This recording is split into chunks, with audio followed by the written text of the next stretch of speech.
Go on, Tony. You know you want to say it. All right then. It's Downs with the Kids, the podcast.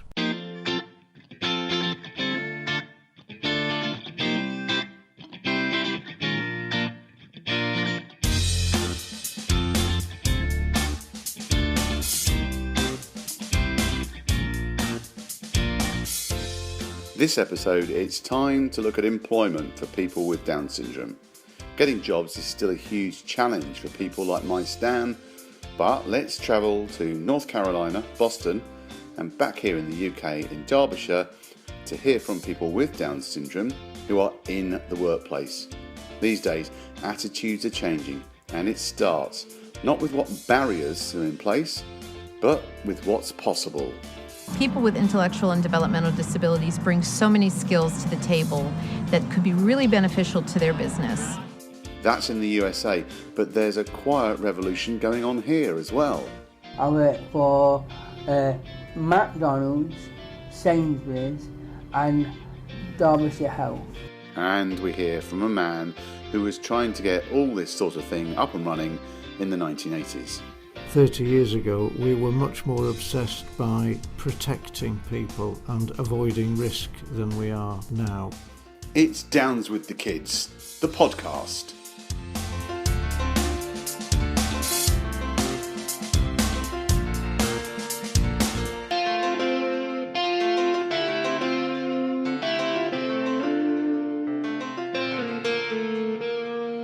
This is a subject close to my heart. I'm interested in seeing the bar raised and not accepting that people with learning disabilities shouldn't work, that they should be condemned somehow to go on day trips to fill their time. Today, I've got stories about how people who have Down syndrome are getting out into work and becoming more accepted in society. So, let's start in the USA, to Wilmington, North Carolina. Let's hear from Amy Wright, who has 2 children with Downs, and she set up a coffee shop run by people with, as they say over there, intellectual disabilities. Here's our coffee blends. If you want a little pick-me-up, I suggest a Sundance this morning.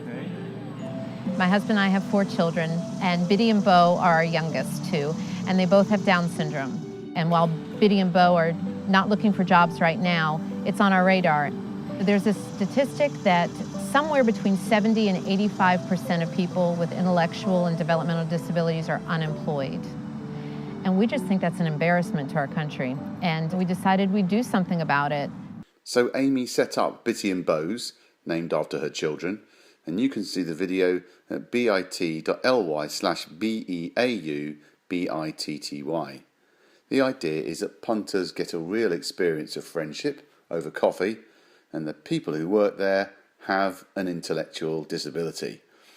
Customers apparently tend to linger, and it's done great things for the community. Real engagement. When I put details of this story on Facebook, one friend said they should have one of these coffee shops in every town in the world. Here's Amy again. I would encourage other businesses to think outside the box when they are going to hire their next employee, because people with intellectual and developmental disabilities bring so many skills to the table that could be really beneficial to their business. And when given the chance, they can just soar. Fantastic stuff. Denting those unemployment figures that Amy talks about. Okay, back to the UK now. And how's it working out in terms of learning disabilities and employment here? In December 2015, the BBC reported that the employment rate of people with learning disabilities was continuing to drop and currently stood at just 6% in England. Is this because people just don't look at my son and his friends as employable? Well, they do in Derbyshire.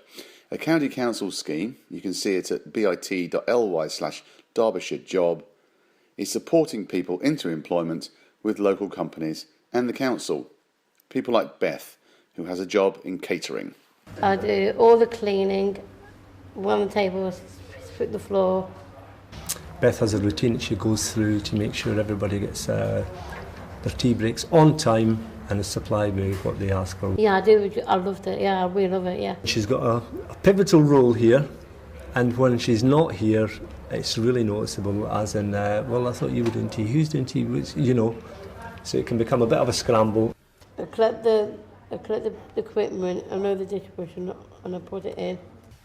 Being part of our team, you know, because she is a part of the team, that's the thing. It's and hopefully she enjoys that part of it. And it's good to be out and in the world, working, making your mark, making your way. Beth there with her manager Paul. It's also people like Paul and Amy in the North Carolina example that are doing great work in encouraging and supporting people like Beth for all the right reasons. But make no mistake, it's these young people who want to get into work that are the real trailblazers. Another example from Derbyshire now, this time Daniel. I work for McDonald's, Sainsbury's and Derbyshire Health. He has fitted into the team, like just walked in and fitted in straight away. He's quite bossy. I enjoy it. I'm on the dining area, so I tidy up, clean up, put things where this would be, and like that. It gives them confidence. I like it. It's fun. Get a job, make friends, get a bit of money. Daniel there with Lee, the McDonald's business manager. On the day Stan was born, I didn't believe I'd be talking about so many great examples of learning disability in employment just 15 years later. I've got another example back in the USA, and it's a real cracker. Well, it's about cookies. But first, let's talk to a man who was working with people with learning disabilities 30 years ago. He's my boss. Tony Hunter is Chief Executive of the Social Care Institute for Excellence, and in the 1980s was trying to get young people with learning disabilities, including Down syndrome, into work. I remember once in a day centre, a young man's parents, a young man with learning disabilities, parents, wonderful people, adamant that it was very important that he continued to have the transport to and from the day centre every day. This young man actually took me to one side. He had a great relationship with his parents. But he said, look, Tony, the truth is, I want to go on that bus. And so what was actually happening is that for all very good reasons and understandable reasons, this lad's parents were very worried that if he went on the bus he might get lost, he might be abused in some way and so on. So I think that the way we've developed is that we understand now that risk is for the person taking the risk to make decisions about. It probably wasn't on some people's radars, was it, that people with learning disabilities would actually work, or even be part of the process whereby they're making like business decisions, taking money from customers, that sort of thing. You can now see young people with disabilities in running cafes, as you say, handling money and so on. And a film that we've just been watching together, Steve, shows the customers in there, having a great time. Really, really joyful place. And I mean that in a very non-patronising way. It just seemed, if I can use that word so badly used in the past, it just looked normal. An everyday experience of people working, enjoying themselves, treating customers really nicely, customers responding to it, and everybody having a really, really good time. I've always had this thing where I think if my expectations are too high and they're shot down in flames, well then it's only me that gets upset. But actually, now I'm thinking, well, my expectations should be that high. I should expect that he'll be working in some way or another. We think he's going to be good at catering. We sometimes go into cafes and he'll clear the whole place of empty plates. He likes doing that, so I think he's interested in that area.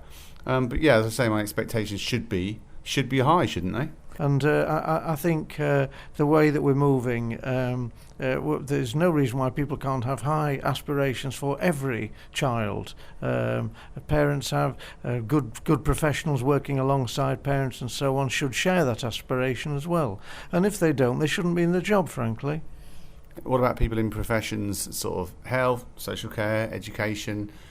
Is that a difficult attitude to change? Is there still the idea that protection comes first, risk should be second, therefore maybe someone shouldn't go out to do that job, which might put them in a more difficult position? Well, I think that is deeply built in, even if it's slowly changing. But from the perspective of a frontline worker, it's all very well your managers espousing in staff conferences how we're here to liberate people and to make sure that services give people the chance to make their own decisions about their lives and so on. But if you as the frontline worker think if something goes wrong, I'm going to be blamed, then it militates against you being likely to help that person take that risk.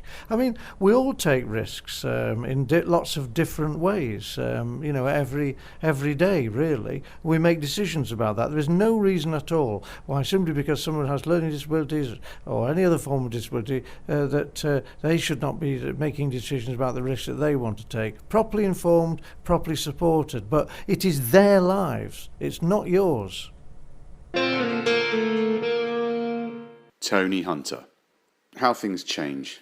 At the time of recording, it's been announced that Walmart now faces a federal lawsuit from the US Equal Employment Opportunities Commission. It's over termination of a contract for an employee of the supermarket in Manitowoc, Wisconsin. The employee has Down syndrome. Now, I'm not going to make a comment on the details of the ongoing case, but let's hope the legal profession generally can support people when their rights need to be upheld. And what about Stan and his friend Thomas? Here's what these two teenagers hope for. Would you like to work in a shop? Yeah. What would you do in a shop? Bag. Oh, right, so bag. You're pointing at a bag, and what you do, you'd sell bags. Yeah. Because earlier we were having a chat when the recording wasn't on, and you said you wanted to drive a fish lorry. Do you want to drive a fish lorry? Yeah. Where else do you want to work? I know where you want to work. Cinema. You want to work in a cinema? Yeah. What would you do? Yeah. You sit down? Well, you get the people to sit down, and you collect their tickets? Yeah. So you're going to be an usher And in a cinema? yeah. And what film are they going to watch? Okay.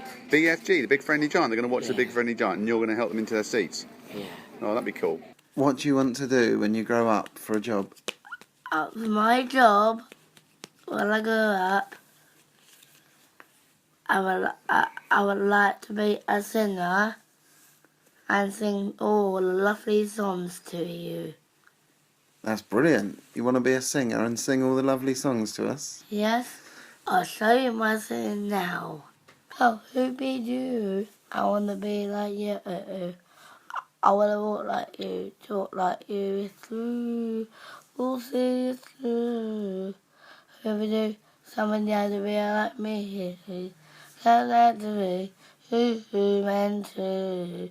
Thank you for listening to my singing song. That was me talking to Stan and Thomas talking to his dad. Here are two teenagers who have hopes, dreams and, yes, aspirations for the future. Should they be denied just because they have learning disabilities?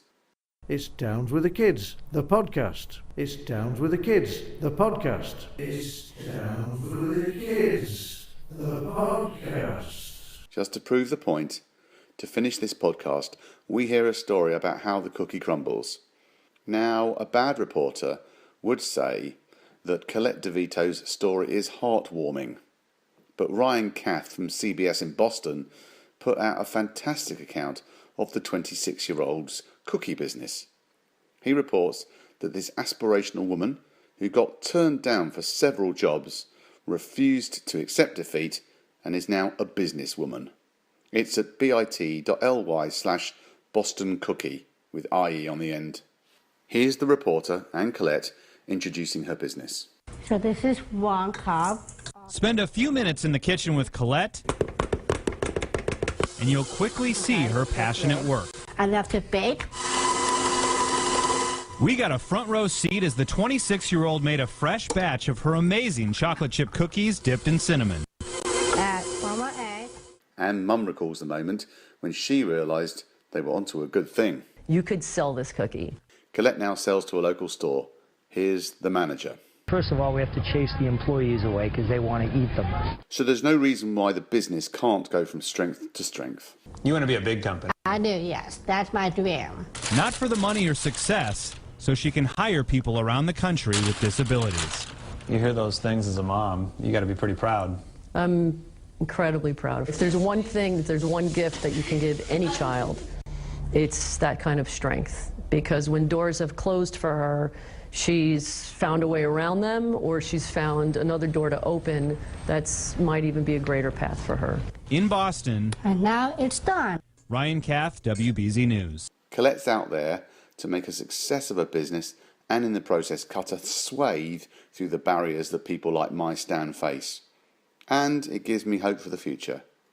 And for all the bad stats, I have to tell you that doing the research for this podcast, I came across so many examples of people with Down syndrome in employment. That's encouraging.